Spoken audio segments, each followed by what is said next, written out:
morrendo de saudade, mas tamo aí, né? Já fez 5 meses que nós estamos nessa luta, né? Você vê como o tempo voa. Então tamo aí na correria. É, então, então vamos buscar passar por isso. Espero que cabe isso logo para a gente voltar a ter aula. Bom, pessoal, já comentar um negócio, depois eu comento mais afinco com vocês. Deixa eu perguntar para vocês uma coisa. É, teria algum problema vocês mudarem para quinta-feira às 14 horas? Depois vocês veem certinho para mim, por favor, que eu preciso dar essa resposta lá na escola, tá? Eu lembro só do Ed Carlos que tinha que trabalhar. Não me lembro o restante da galera. Acho que o Ed Carlos era folga hoje, mas eu não lembro. Mas depois a gente vai conversando com calma. Bom, pessoal, então nós terminamos a parte de hardware, né? Aí tivemos algumas aulas falando sobre o hardware. Isso, continuou. Não, então depois o João perguntou se vai ser só online, né? Forever, não só online, mas depois também. Seria até o final do curso, quinta-feira às 14 horas.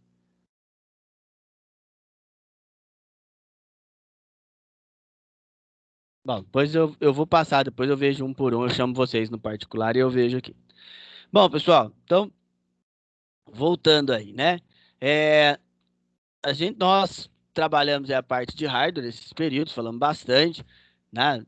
É, é lógico que tem muitas coisas que vocês não deveriam ter dúvidas, mas ter dúvidas é normal, tá? Eu falo que em alguns assuntos eu acho que ter dúvida é complicado, porque é, a gente viu muitas coisas, já reviu, né? Então, já está na hora de nós não termos mais esse tipo de dúvidas, né? Por exemplo, algumas dúvidas que são mais específicas, tá? Por exemplo, para que funciona determinada peça, né? E assim por diante. Isso aí a gente não pode ter mais, né? E agora nós vamos ter 3 aulinhas sobre software. Hoje nós vamos falar sobre software a grosso modo. Semana que vem nós vamos ter uma aula de formatação passo a passo, tá? É, e vamos ir, né, destacando ali, né, o que que nós podemos conhecer de melhor. Mais uma vez eu peço a vocês que, se houver dúvidas, nós temos que saná-las, tá? Não pode deixar, pessoal, para o último dia, não pode deixar, ou depois, ontem, ó, tem uma gaguejada aqui, ontem um aluno entrou em contato comigo e falou assim, professor, como é que formata mesmo? Aí eu falei, hã? Ele falou, puta, faz tempo que eu não formato e eu esqueci. Só que o cara já tá no projeto. Então, tipo assim, pô, velho, né, teve tempão pra tirar a dúvida, pra tentar refazer de novo. Então, assim, não deixa para as últimas partes, né? Procurem sempre estar dando uma estudada, dando uma verificada. Eu sei que, pô, tá tendo aula online, é mais complicado, a gente não tem aquele contato, não dá para conversar sobre algumas coisas, não dá para tirar muita dúvida. Às vezes vocês esquecem também, né? Então, mas a gente precisa tá aí, tá sempre em contato, se caso houver dúvidas, vocês estarem sempre perguntando. É raro alguém me perguntar alguma coisa, né? Então, mas precisa ter mais isso aí, tá? E a leitura é imprescindível. Eu falo que, é lógico, hoje vocês têm ferramentas que são muito mais rápidas, né? Nós temos ali, você começa a trabalhar online, por exemplo, né? Eu vejo, hoje eu tava, eu tô até dando uma estudada ali no Java por causa do Android Studio. E, cara, vocês não vê ah, o tanto que muda as coisas. O tanto que as coisas vão passando assim, né?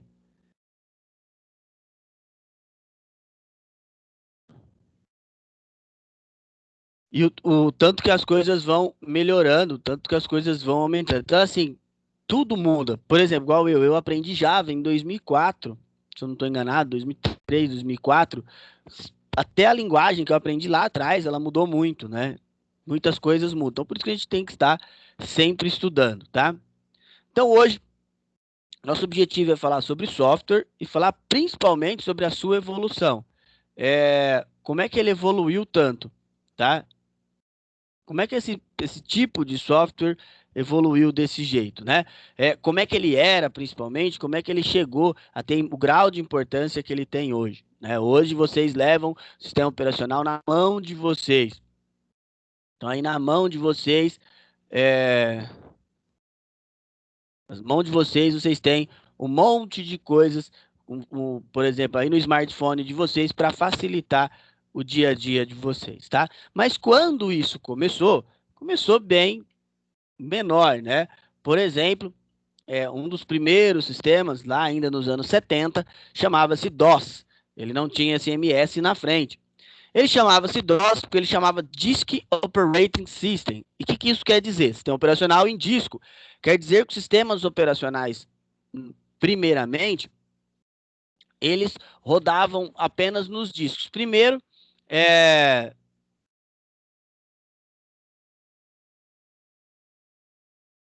é, primeiro assim, é, é, primeiro esses sistemas, por não ter o HD, então assim, o HD ele foi de muito suma importância para a evolução, então não tinha como armazenar. E como é que era então? Começo era uma fita, não era uma fita cassete, mas era uma fita grandona.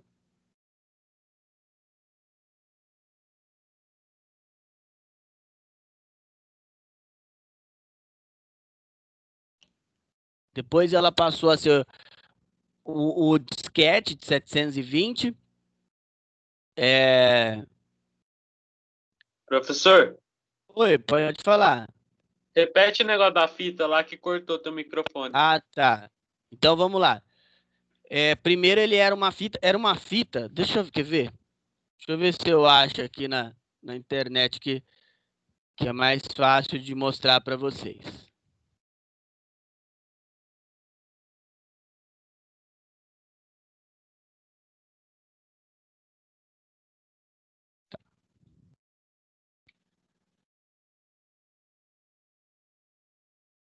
Aí, deixa eu ver se eu acho do Unix.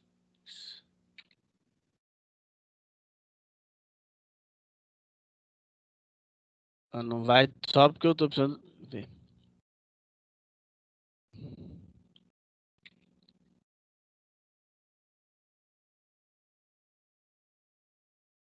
É, aí eu não vou achar o arquivo. Depois eu procuro o arquivo, o formato aqui que eu mostro para vocês. Eu não vou lembrar como é que eu vou achar isso. Então, mas a gravação era feita em fita, né? Nós temos antigos, mas não são tão antigos. Aqui, ó. Aqui do lado, ó, esse negócio que tá rodando aqui eram fitas. Então não era uma fita cassete, era uma fita que eles chamavam que rodava dentro do disquete. Aí depois, desculpa, dentro da máquina. Depois veio esse primeiro disquete aqui, que é o de 720K, e depois veio esse aqui, que é o de 1.44, tá? Que é o menor. Então, os primeiros sistemas operacionais, eles não eram armazenados em lugar nenhum.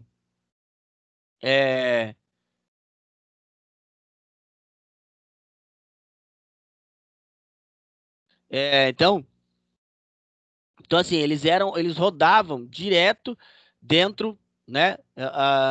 Eles rodavam direto ali nesses dispositivos. Então, por exemplo, quando você pegava as primeiras versões do DOS, o DOS já rodava em fita também, mas já rodava em disquete. Vinha um disquete e você pegava o MS-DOS era inteiro em disquete. Então você pegava, colocava o disquete na sua máquina, dava boot por ele e aí ele começava a rodar o sistema, tá? A Microsoft compra o DOS em 1981, tá? E aí, quando ela faz essa compra, tá? Ela passa a chamar ele de MS-DOS, que é Microsoft DOS. E o sistema evolui todo a partir daí, tá? Todo ele evolui a partir desse primeiro passo, que era estar com o MS-DOS. Aí vem o Windows 3, primeiro 1.0, 2.0, depois veio o 3.11 e assim por diante, tá? Então, toda essa evolução veio dos sistemas operacionais em disco. Aliás, no Brasil, é proibido você comprar um computador sem ter um sistema operacional. Então, eles precisam vir, tá? Com o sistema operacional. Então, hoje tem fabricantes ali, tem empresas que vendem o computador com um sistema chamado FreeDOS, que na verdade não tem muita coisa, tá? É só para dizer que tem um sistema ali dentro dele, tá? Bom, depois, esse é a tela do DOS, né? Aquela tela preta, tá?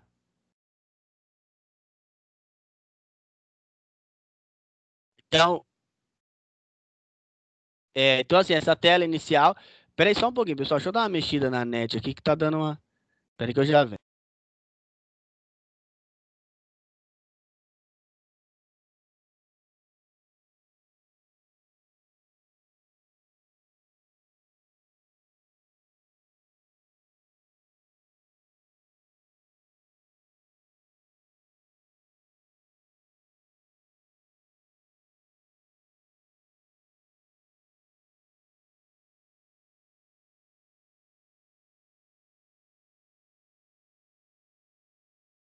Oi, pessoal. Então, voltando aí. Então, o MS-DOS é essa tela preta. Só que vocês não confundam com isso aqui, tá? Ó. Não confundam com o prompt de hoje. Porque se você vier aqui, ó, no prompt do Windows 10 e digitar ver, que é um comando para digitar a versão, ele vai te mostrar que você está no Windows 10, tá bom? Então, não confundam as duas versões. O MS-DOS, ele foi até a versão 6.0. Essa versão ela rodou a última vez completa no XP Service Pack 1. Do Service Pack 2 para frente, ela já teve umas percas de alguns comandos. Service Pack 3 também. Do 7 em diante já não tinha quase mais nada, tá? Bom, depois eu mando esses textos para vocês, tá? Esse aqui está falando um pouco sobre da onde vem o MS-DOS, tá? Uma coisa interessante é que antigamente, como, né, tudo era muito novo, os sistemas eles rodavam para uma arquitetura específica. Então, por exemplo, teve o projeto IBM PC, ele ia lá, a IBM ia, pegava um processador da Intel, estudava a arquitetura do processador Intel e criava o sistema para aquele processador. Isso foi uma das coisas que a padronização ajudou muito, tá? Tem um pouquinho de história, fala das versões, igual eu falei para vocês. A última versão foi a 6.0, tá? E também, assim, é lógico, se você olha o MS-DOS hoje, às vezes quando eu passo ele em aula, os alunos falam assim, professor, mas não dá para fazer mais nada com isso aqui. Hoje, tudo bem, mas até o Windows 98, você nem instalava a primeira versão, tá? Depois teve o 98 Second Edition, e aí ele já, já não era mais, é, é, ele já não era mais instalável, né? Assim, diretamente, tá? Então, você já te vinha com CD-ROM, tá? Bom, e aí nós discutimos várias vezes já também o que é um sistema operacional. Sistema operacional é aquele que vai fazer a junção entre o software e o hardware, né? Na verdade, nós discutimos que não é o sistema operacional, é o kernel do sistema, é o pequeno núcleo que faz esse vamos pôr conversa entre aspas, faz essa comunicação. Quando você tem que acionar algo, é, quando você tem que acionar algo, né? Ele vai o kernel que vai fazer aquilo, o kernel que vai fazer essa interação, tá? E outra coisa que nós já discutimos também foi sobre a questão de números binários. A numeração binária, ela vem dos tempos mais antigos, e esses números, o computador era binário por quê? Porque os primeiros computadores, na verdade, era ligado e desligado, isso quer dizer, o 0 e o 1, né? E aí, os sistemas, eles tinham muito pouco processamento, ou, no princípio, por exemplo, se nós pegarmos o ENIAC, que é considerado o primeiro computador moderno, ele não tinha nada de processamento, né? Era entrada e saída, você fazia uma ação e ele respondia a essa ação. Então, o ENIAC, por exemplo, ele não tinha um tempo de resposta, tá? Isso aí fazia com que, né, não precisasse tanto trabalho. Então, por isso que usava-se os números binários. Hoje, não há mais essa possibilidade. Os sistemas são gigantes, né? Aliás, hoje nós já conversamos também, nós trabalhamos com hexadecimais, tá? Então, nós trabalhamos com a numeração hexadecimal, e aí esse tipo de numeração, ele faz com que, né, a gente tenha um volume maior de dados e uma configuração maior de dados também. Por isso que hoje nós conseguimos trabalhar com o sistema em 64 bits, tá? Bom, pessoal, isso é uma metodologia de como transformar, né, o número de binário para decimal, porque é o número, desculpa, de decimal para binário, porque o decimal é o número que nós entendemos, né? E o binário, até um tempo atrás, era o número que a máquina entendia. E uma das coisas também que foi muito importante, na verdade, eu sempre jogo na conta que é o mais importante para a evolução da tecnologia, foi a padronização. Por exemplo, os primeiros computadores eles eram muito grandes e muito difíceis de se usar. Os sistemas foram evoluindo e mesmo assim, nos anos 80, não era qualquer pessoa que trabalhava, que operava um computador. Nos anos 2000, nos anos 90, vamos por ali, no início de 2000, tinha um curso só para operar computador, que era como mexer no Windows, basicamente, sabe? E você era obrigado a fazer um curso que hoje eles devem chamar de informática básica, se é que existe esse tipo de curso ainda. Mas o computador, a princípio, antes dele se popularizar, tá? Ele era algo bem complexo de se trabalhar mesmo, tá? E o que fez ele ficar mais fácil, entre aspas? Foi essa padronização, é você saber que o custo foi ficando inferior, as pessoas conseguiram adquirir mais, começou a ser uma coisa mais normal no nosso dia a dia, e aí fez com que se evoluísse mais. Tanto que, vamos pegar o primeiro computador da era moderna, feito ali nos anos 60, até os anos 2000, são 40 anos. Se você pegar os primeiros 40 e esses últimos 20 de 2000 para cá, a diferença é absurda de evolução. Se nós pegarmos os últimos 10, é mais ainda, porque agora é tudo mobile. Uma coisa interessante é para você ver quando um status está bem evoluído, é você analisar a quantidade de papel. Se uma pessoa não for velha igual eu, que coloca papel em tudo quanto é lugar para anotar as coisas, dificilmente ele vai ter papel na vida dele. Porque hoje ele tem, se ele precisa de uma agenda, o celular faz tudo por ele, né? O computador ele também pode armazenar um monte de coisa, não há necessidade de ter papel físico. Não sei que seja igual eu, que gosto de anotar tudo, tá? Mas a maior evolução da tecnologia foi isso, foi você ter cada vez menos papel presente na nossa vida. E um dos responsáveis pela evolução da tecnologia é a telecomunicação, não tem como negar. O telefone ele é inventado lá em 1800 e alguma coisa, né, por Graham Bell, né? Então, de lá para cá, né, se a gente for parar para a gente parar, foi 1880.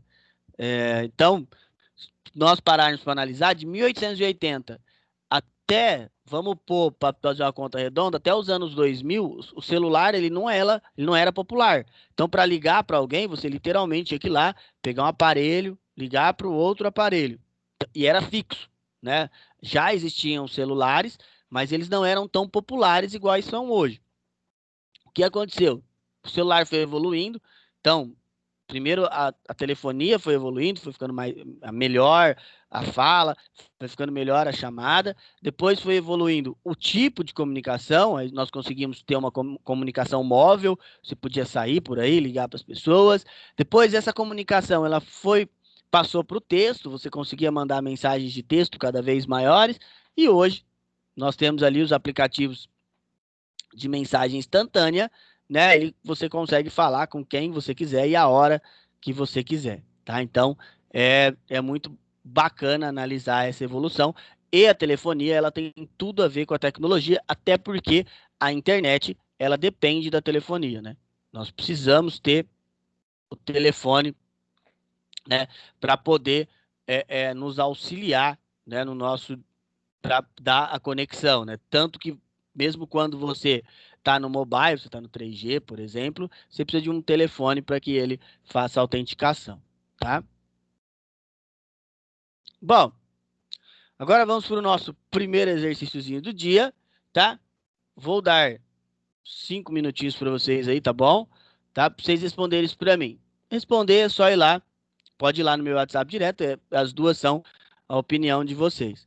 Vai lá, vocês podem ir lá no meu WhatsApp particular e responder as duas, por favor. Vai lá, pessoal.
Vamos lá, galera? Bom, vamos continuar. Então, pessoal, uma coisa que eu queria falar para vocês com relação aos exercícios, né? Quando eu passo exercício para vocês, de maneira nenhuma é para punir vocês ou para fazer ah, qualquer outro tipo de relação. Assim. O exercício ele é usado para que vocês consigam treinar, principalmente o cérebro de vocês, né? Eu tenho um período muito curto para estar próximo a vocês, né? Então, o período que eu tenho de trabalho com vocês, eu tenho 2 horas semanais, então é um período curtíssimo, né? E aí, se nós conseguirmos, né, fazer uma quantidade maior de exercícios possíveis, né, a gente consegue ter um conhecimento melhor. É por isso que nós fazemos, tá? De maneira nenhuma, o exercício ele é trazido para punir vocês de qualquer forma que seja.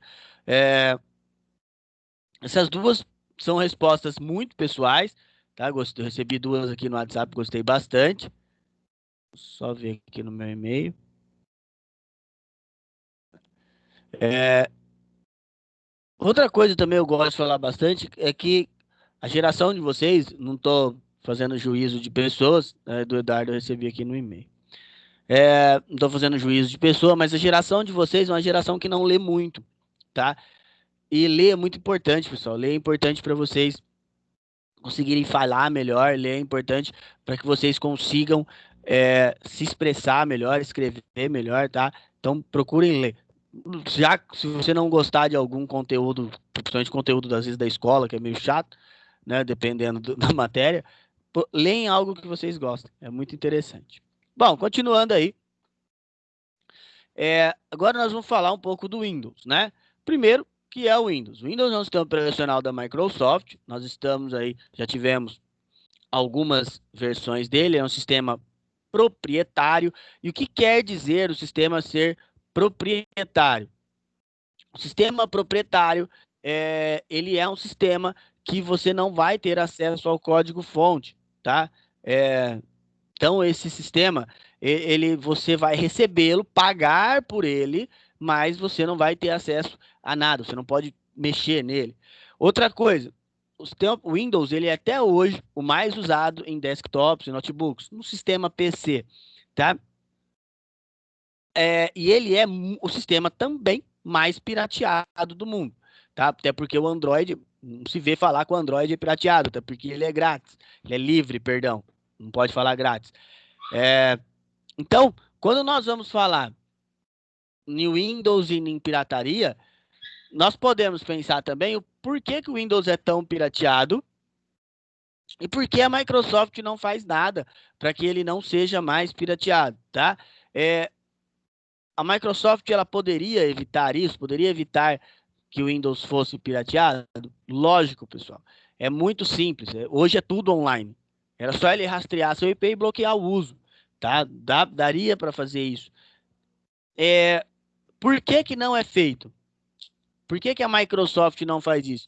Porque se a Microsoft é, ela bloquear este uso, tá?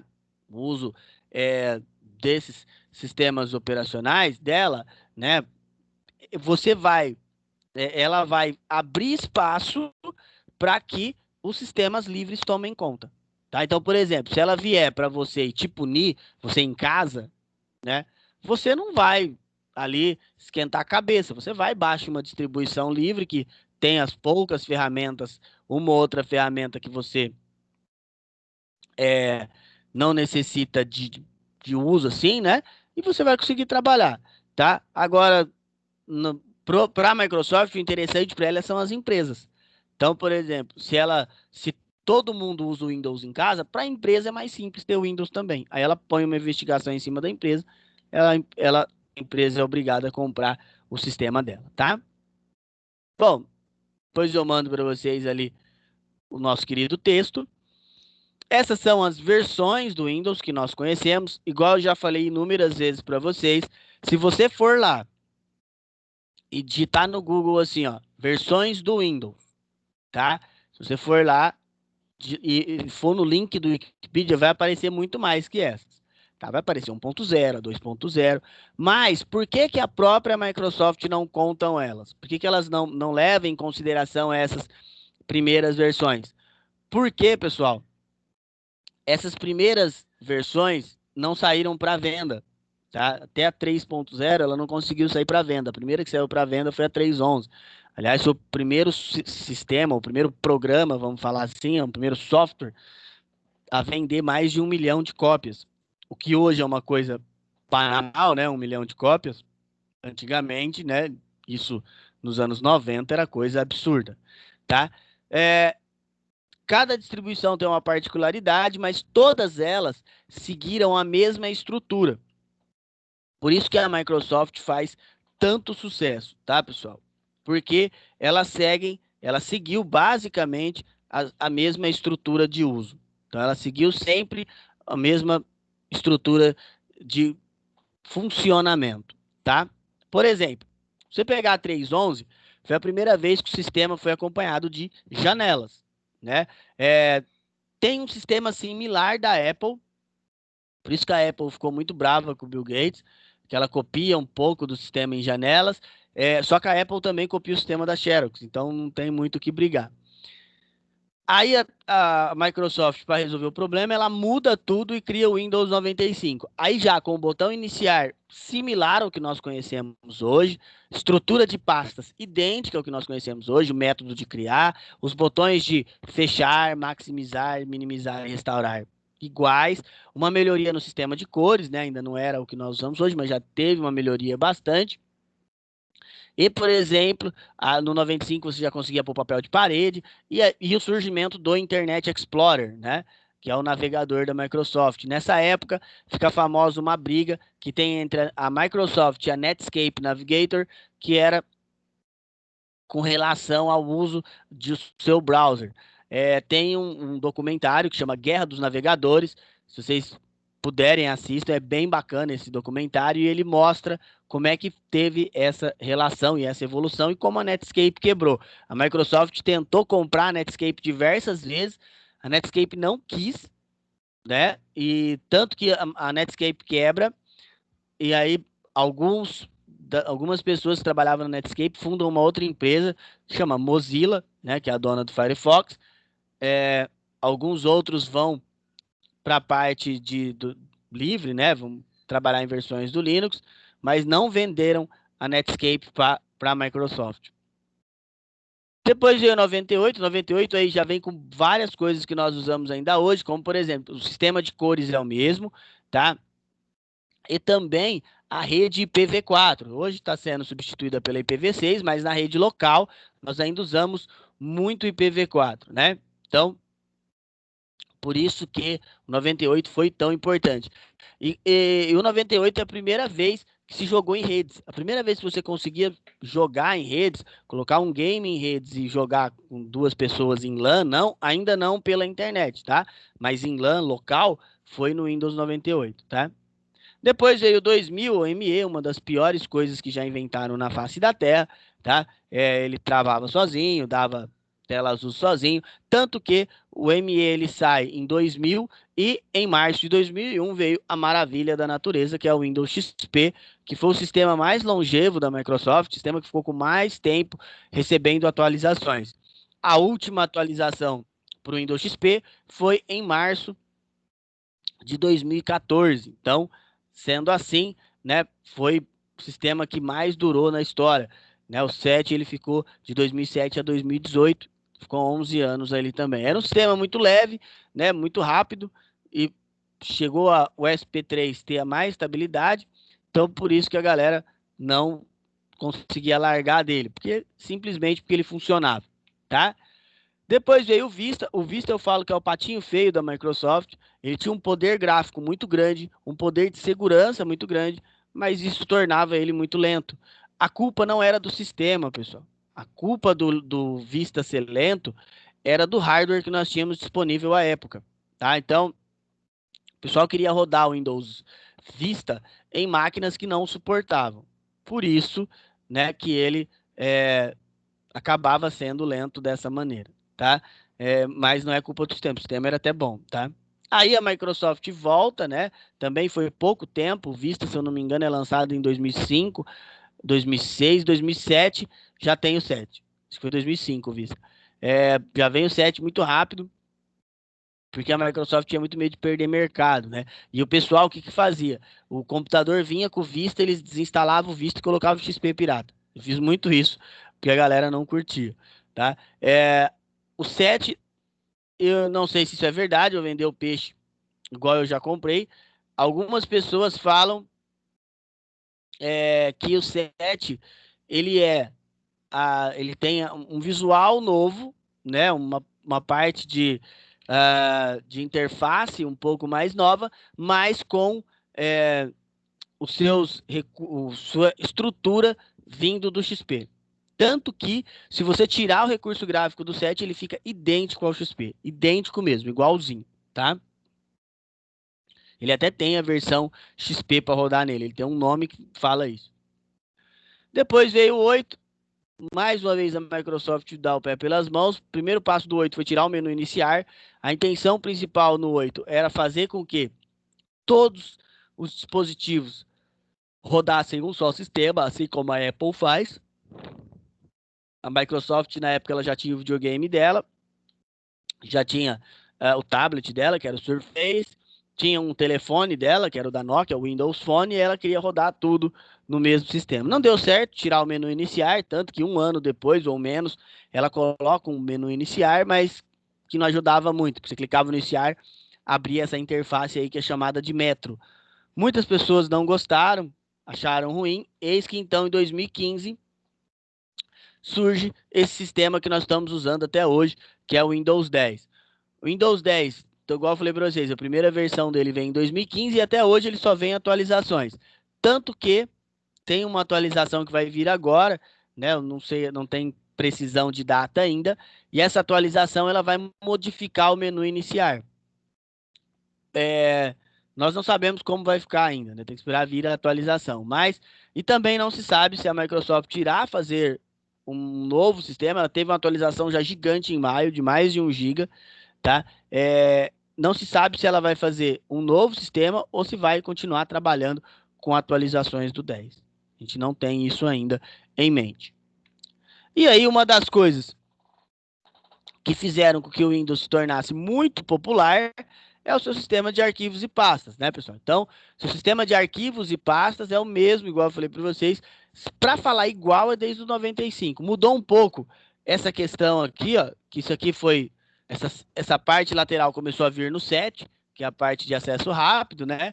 Essa parte de arquivos recentes começou a surgir no 8, tá? E aqui essas pastas, elas também vinham no 7. Aliás, essa estrutura de pasta, ela vem desde o Vista.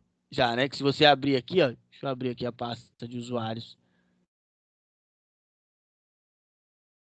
Se você abrir a sua pasta de usuários, essa estrutura de pastas aqui vem desde o Vista, tá? No XP tinha uma estrutura diferente, aí no Vista passou a ser assim e veio até hoje. Por isso que o sistema faz tanto sucesso, porque ele não mudou, tá? Então a pessoa que lá trabalhou com 95, pega o 10, ela vai talvez patinar a princípio, mas depois vai reconhecer tudo e vai continuar usando normalmente, tá bom? Bom, vamos para o nosso segundo exercício de hoje. Também é uma questão opinativa. Quem usou mais de um, que é lógico que foi o que aconteceu, escolhe o que você mais usou e fala das características dele. Vai lá, pessoal, mais 5 minutinhos aí.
Vamos lá, galera?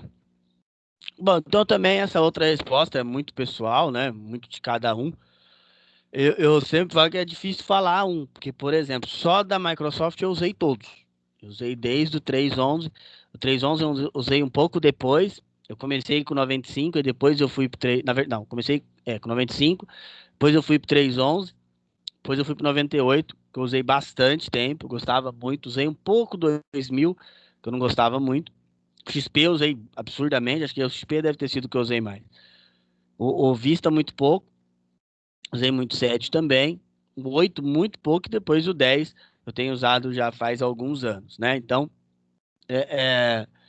já faz ali alguns aninhos e tal. Então, aí também, e se nós formos pensar no mobile, o Android, tá aí que eu uso ele há quase 10 anos já. Vamos 10 anos que eu uso o Android.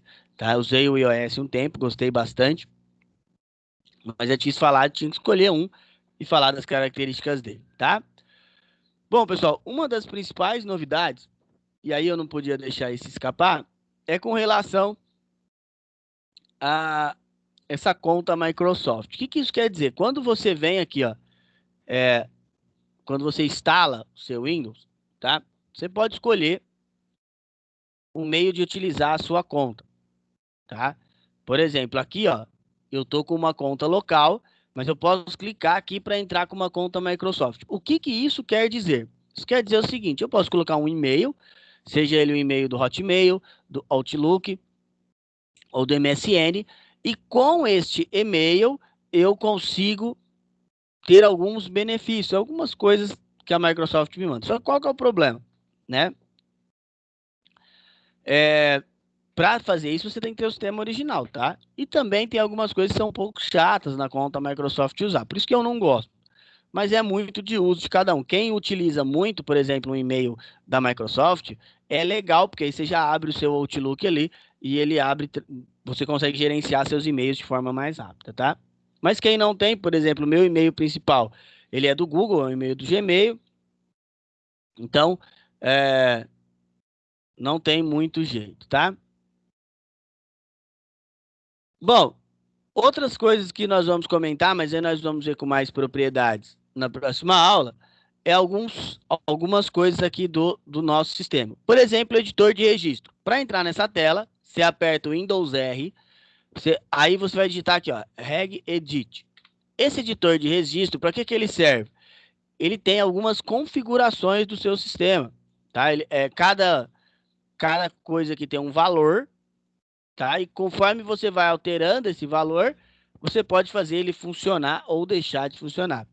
O editor de registro é muito complexo de se usar, tá, pessoal? Tem que tomar bastante cuidado. E se você for fazer qualquer alteração nele, procurem ter um conhecimento melhor, tá? Bom, outro é o gerenciador de tarefas. Para entrar nele, você aperta as teclas Ctrl Shift ESC e aí ele tem algumas coisas. Nessa primeira tela, ele vai te mostrar os processos que estão em andamento, então, o que está em uso, né? Aqui é o que está aberto em primeiro plano, aqui em segundo plano. Abrir isso aqui, ele faz com que você fique bem bravo, né? Por quê? Porque dá para notar o tanto que a Microsoft gasta de tempo com o segundo plano. Tem muita coisa aqui, ó, que eu nem estou usando. Ó. A minha calculadora está aberta, eu não sei nem por quê, né? E aí ele fica carregando, ó, esse aqui também, o App Games Launcher. Tem uns que não carregam muito, mas por exemplo, ó, esse Fotos está carregando quase 40 MB de memória RAM. Mesmo não estando, olha isso aqui, anti-malware, eu nem gosto desse serviço. E aí eu nem posso tirar a execução. Então, assim, tem muita coisa que fica carregando em segundo plano que você nem está utilizando, tá? É isso que faz o sistema da Microsoft ser tão odiado. Mas aqui também a gente usa para fechar alguns processos, tá? Principalmente quando ele está demorando para responder.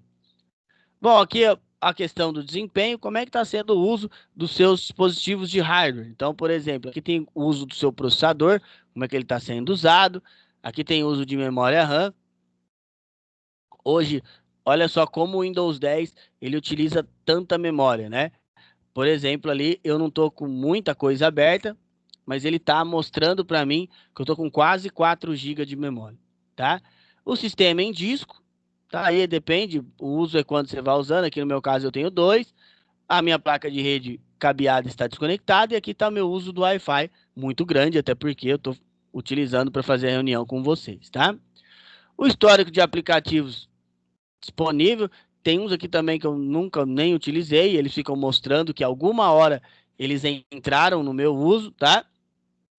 Programas que inicializam junto com a máquina, isso aqui, grande parte você pode desabilitar. Tá? É só clicar em cima, por exemplo, vou achar ó, esse Java aqui, ó, eu não estou usando ele. Eu não quero que ele inicie junto com a minha máquina. Eu clico nele, clico aqui em desabilitar, ele não vai iniciar mais junto com a minha máquina. Tá? Os usuários disponíveis, só tem um usuário logado, nessa máquina só tem um usuário, tá? E aqui ele mostra as aplicações que estão sendo abertas. Olha que estranho, a Cortana, eu não instalei ela, ela aparece aqui para mim. Os outros detalhes, aqui já não dá para mexer muito, tem alguns serviços da Microsoft, grande parte deles aqui, então não tem como fuçar. E aqui são só serviços de sistema. Tem uns que não dá para parar, senão a gente, por exemplo, pode até parar a nossa rede aqui, tá? Bom, essa tela é outra tela importante sobre informações PC, e para entrar nela você aperta a tecla Windows e pause, tá? Essa primeira tela inicial, ela mostra as informações da sua máquina, como por exemplo aqui é o processador, quantidade de memória, o tipo do seu sistema, em nome da máquina e se ele está ativado. Aqui em gerenciador de dispositivos, ele vai mostrar o seu hardware e se está tudo instaladinho, bonitinho. Principalmente se você tem drivers. Se ele está assim, seus drivers estão todos instalados. Geralmente, quando você instala o Windows 10, você não precisa modificar muita coisa não, tá? Ele já instala os drivers para você. O único driver que você precisa atualizar é esse aqui, ó. Opa, esse aqui, ó, o de vídeo, tá? Geralmente, quando você termina uma instalação, ele vai vir e aí aparece tudo bonitinho. Pode ser que ele esteja utilizando o driver genérico da Microsoft. E é isso aí faz com que o seu desempenho fique ruim. Você pode baixar direto, ou então, ultimamente eu tenho feito teste de baixar pelo update do Windows para testar, para ver se ele fica melhor ou pior. Quando você tem uma placa on-board, tipo essa aí, que é a HD Graphics, não tenho tido problemas, tá? Até teve uma placa da NVIDIA que eu atualizei pelo Windows, ela também está funcionando legal, não teve perca de desempenho. Mas, se você for usar outro sistema, não vai ter jeito, você vai ter que instalar os drivers, tá? Então, geralmente, só fazer ou update do Windows ali, tá? Outra coisa, configurações remotas, é se você quiser configurar para fazer com que o seu com alguém acesse remotamente, você pode clicar aqui em permitir, ó, e aí a pessoa pelo seu número de IP ela acessa a sua máquina, tá? Lembrando que o Windows ele vai deixar você acessar remotamente dentro da sua rede. Para acessar por fora tem outra configuração que vocês vão aprender a fazer ainda, tá? O proteção do sistema é para você criar um ponto de restauração. Então, às vezes, por exemplo, aqui, ó, eu posso clicar, escolher onde eu quero criar e clicar aqui em criar. Eu dou um nome para ele e dou criar. Depois, se eu quiser voltar, eu venho aqui, ó, restauração de sistema. Avançar, ele vai procurar um ponto de restauração que eu tenha criado, tá? Para que serve o ponto de restauração? Você criou um ponto de restauração. Você vai fazer alguma modificação, por exemplo, instalar um programa que você não conhece, tá? Você pode voltar e aí o seu computador vai estar normal. Por isso que a gente cria ponto de restauração, tá? Quando eu vou testar alguma coisa, eu não faço mais isso, tá, gente? Quando eu vou testar alguma coisa, eu crio uma máquina virtual mesmo e testo lá. Avançado. Aqui a gente pode modificar o desempenho. Por exemplo, se eu clicar aqui, ó, e clicar aqui, ajustar para obter o melhor desempenho, clicar em OK, ele vai tirar todo o recurso gráfico do meu Windows. Aí o meu Windows fica bem mais leve. Clicar aqui em perfis de usuário.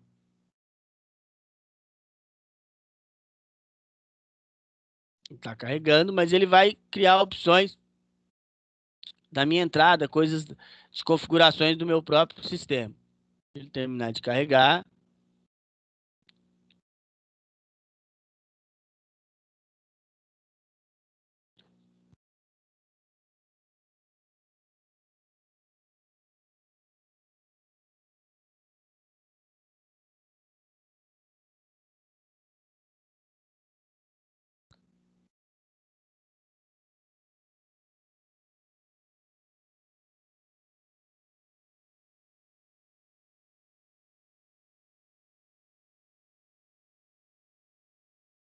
Bom, aí aqui, ó, você pode alterar alguns perfis.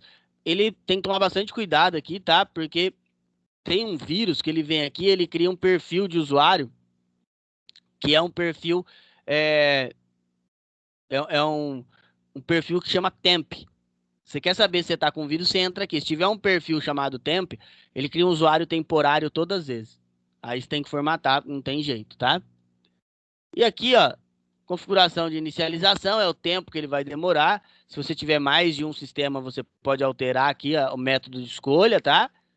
E aqui é só algumas variáveis que são programáveis. Isso aqui não é bom mexer também não, tá? Quando nós vamos, por exemplo, configurar uma máquina Java, é aqui, ó. É aqui que a gente configura, tá?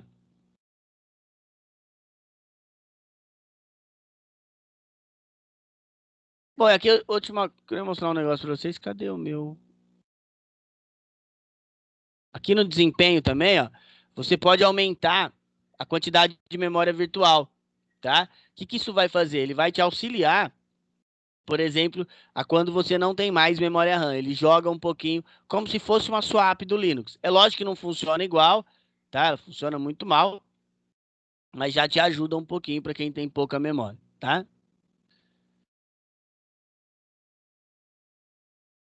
Bom, vamos para o nosso terceiro exercício, penúltimo de hoje, tá? Esse é mais se você fosse dar uma dica para uma pessoa. Eu vou perguntar para vocês. Eu tenho o meu computador e eu quero que você me dê uma dica. Qual sistema eu devo pôr no meu computador? Por quê? Vai lá, pessoal.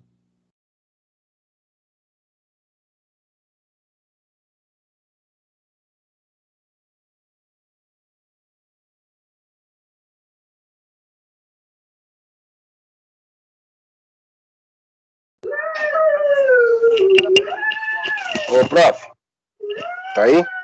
Opa, tô sim. Me diz uma coisa, aquele negócio de. Sabe quando você coloca um pendrive no Windows, geralmente ele quer usar como memória. Aquilo Aham, funciona? Eu já Então, tentei usar várias vezes, mas não vi muita diferença. essa tecnologia chama Read Boost, né? Não funciona. É, Infelizmente, não. Sabe por quê? Eu fiz no começo, no 7 foi aonde funcionou melhor, tá? É, é, Quando eu fui tentar fazer isso aí, né, na época era USB 2.0 ainda, tinha muita 1.0. A USB ela tem um problema sério. Como ela é movida a energia, né, como é que eu falo? São pontos, né? Ela vai dando pulsos assim de energia, pulsos elétricos. E tem hora que ele dá perca. Quando nós estamos usando um pendrive, nós não percebemos isso, porque, por exemplo, você vai abrir um arquivo, se der uma perca de um pulso, ele só vai demorar um pouco mais para abrir.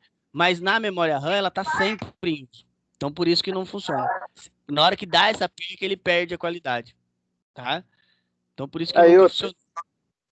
eu creio que ele fique ativo só enquanto você está funcionando, né? Você parou de usar, ele dá tipo um break, uma pausa, Sim, sim. Esse é o problema. né? Então, o pendrive tem essa também. Quando você, por exemplo, essa apresentação de vocês, ela tá rodando no pendrive.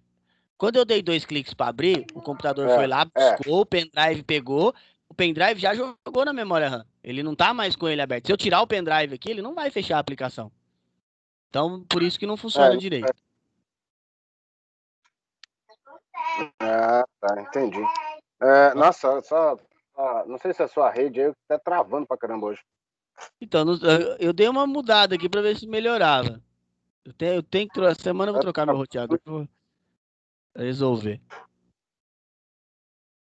então beleza. Valeu. Guarda aí.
Ô, professor, seu microfone está aberto.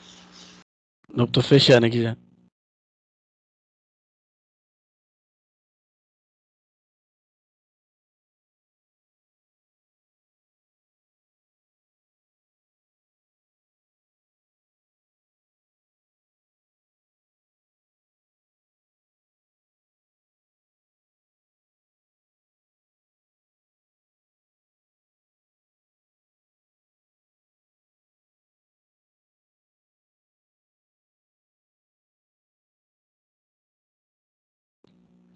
Bom, vamos voltar também, pessoal? Tá na hora.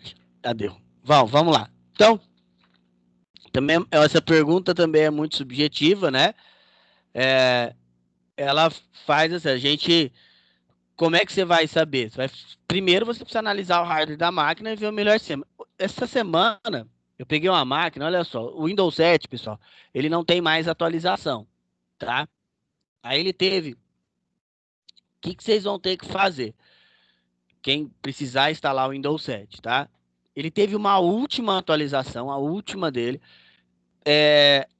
Tem alguns sites. O único problema que vai ter é em sites. Tem alguns sites, principalmente quando requer autenticação, por exemplo, do Terra, para você abrir o e-mail do Terra. Aí você vai abrir o e-mail do Terra no Google, ele não deixa abrir, né? Porque ele dá erro de segurança, o SSL antigo. O que você tem que fazer? Você tem que instalar a versão 64 bits, 32 bits não tem o SSL novo, tá? Você tem que instalar essa versão 64 bits e aí depois, você terminou a instalação, você faz uma última atualização manual. Então você vai lá, abre o set, faz uma atualização e deixa. Ela demora demais, ela demora umas 6 horas para fazer. Terminou, ele vai reiniciar, aí não vai dar mais problemas. Eu sei que vocês vão passar por uns perrengues assim. Muitas vezes as pessoas vão querer o último sistema. Isso é normal, tá? As pessoas não vão querer, por exemplo, ficar com o 7, ainda mais quando escuta, mas não atualiza mais. Mas aí você tem que falar, então você tem que atualizar a sua máquina, tá? Porque aí a sua máquina, ela não vai ter aquela propriedade para você poder instalar um sistema melhor, tá bom? Por isso que o Linux é bom, né? Mas aí as pessoas são um pouco avessas ao Linux, aí é mais difícil, né? Bom, então, como saber? 32 bits está terminando, tá, pessoal? Para ser sincero para vocês, 32 bits é uma tecnologia que ela está no fim. Tanto que grande parte dos sistemas não vão vir mais, já não tem mais distribuição em 32 bits. Mas ela foi muito importante, principalmente no início, tá? Então a gente já discutiu algumas vezes, o que quer dizer 32 bits. 32 bits é 2 elevado a 32, que isso vai dar aproximadamente 3,2. No caso, 3,2 GB é o tanto que ela suporta. Vamos supor, igual essa máquina, eu tenho 8 GB de memória. Se eu instalar uma distribuição rodando a 32 bits, o que vai acontecer, o resto eu vou perder, porque a base de cálculo é diferente. Essa arquitetura ela é também conhecida como x86, porque ela foi desenvolvida pela Intel, e os primeiros processadores Intel eles tinham a arquitetura i86. Então era 186, 286, 386. 486, depois veio a geração Pentium 1, 2, 3 e 4, depois veio o Celeron e Dual Core, depois veio a série i que está aí até hoje, tá? 64 bits é o mesmo que 2 elevado a 64. Então, a gente já sabe que o computador ele trabalha melhor na base 2, né? Não dá para se mensurar o valor ainda, o valor é muito grande, então não tem como ter mensurar um valor, ou vocês vão ouvir falar que a arquitetura é x64. Então, lá na hora de instalar o sistema, vai aparecer x86 ou x64. Ou então, na hora de baixar, muitas vezes vão chamar essa arquitetura de AMD 64, que aí também é questão de quem desenvolveu. No caso ali foi a AMD que desenvolveu a arquitetura 64 bits, mas ela deixa a Intel usar tranquilamente, tá? Às vezes eu falo essas coisas e tem alguns alunos que falam assim, pô, professor, mas você já falou isso tantas vezes, e eu vou falar uma coisa para vocês. Eu falei isso tantas vezes e tem muita gente que na hora de instalar me pergunta o que quer dizer x86. Por que é x86? E às vezes instala o x86 porque fala, mas 86 é maior que 64, então eu achei que era mais moderno. Acontece e bastante, tá, pessoal? São coisas que tem que ficar atento. Bom, e outra coisa que nós discutimos bastante, mas daqui 2 aulas nós vamos falar mais, tá? É com relação ao software livre, tá? Software livre, a única coisa que eu quero que vocês entendam é que software livre ele não quer dizer só software grátis.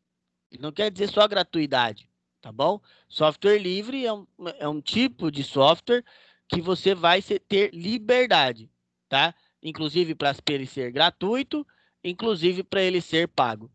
Então, livre vem de liberdade. Que você tenha liberdade de fazer o que você achar melhor com ele, tá? Principalmente de uso, beleza? E aí, o mais popular de todos é o Linux, né? Que nós mais temos a popularidade aí. A tecnologia ARM, depois nós vamos ver com mais propriedades, isso aí, tá? Mas é uma coisa muito bacana. Ela é a tecnologia de processamento para celulares, grande parte dos celulares usam os processadores, a tecnologia ARM de processamento, tá? E aí agora, tá com uns 2 meses, a Apple ela veio com a notícia de que ela quer passar a tecnologia ARM, né, para os seus dispositivos. Então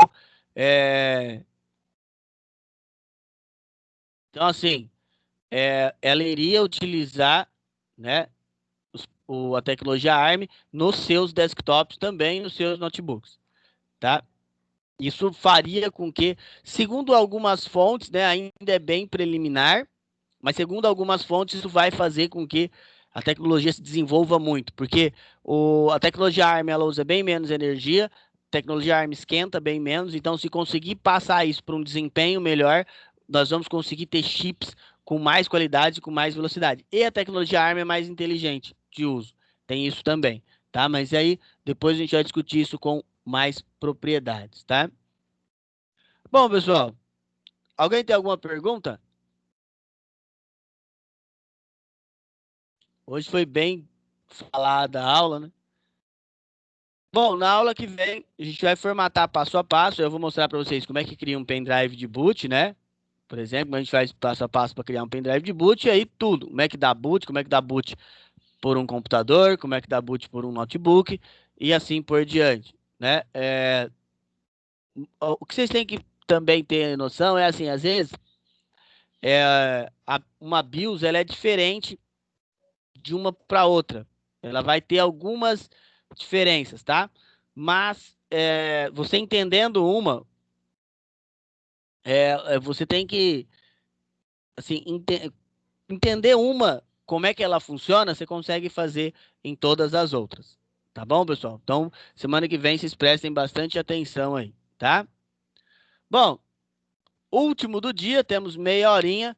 Prometo que é o último de hoje, tá? Podem fazer aí, por favor.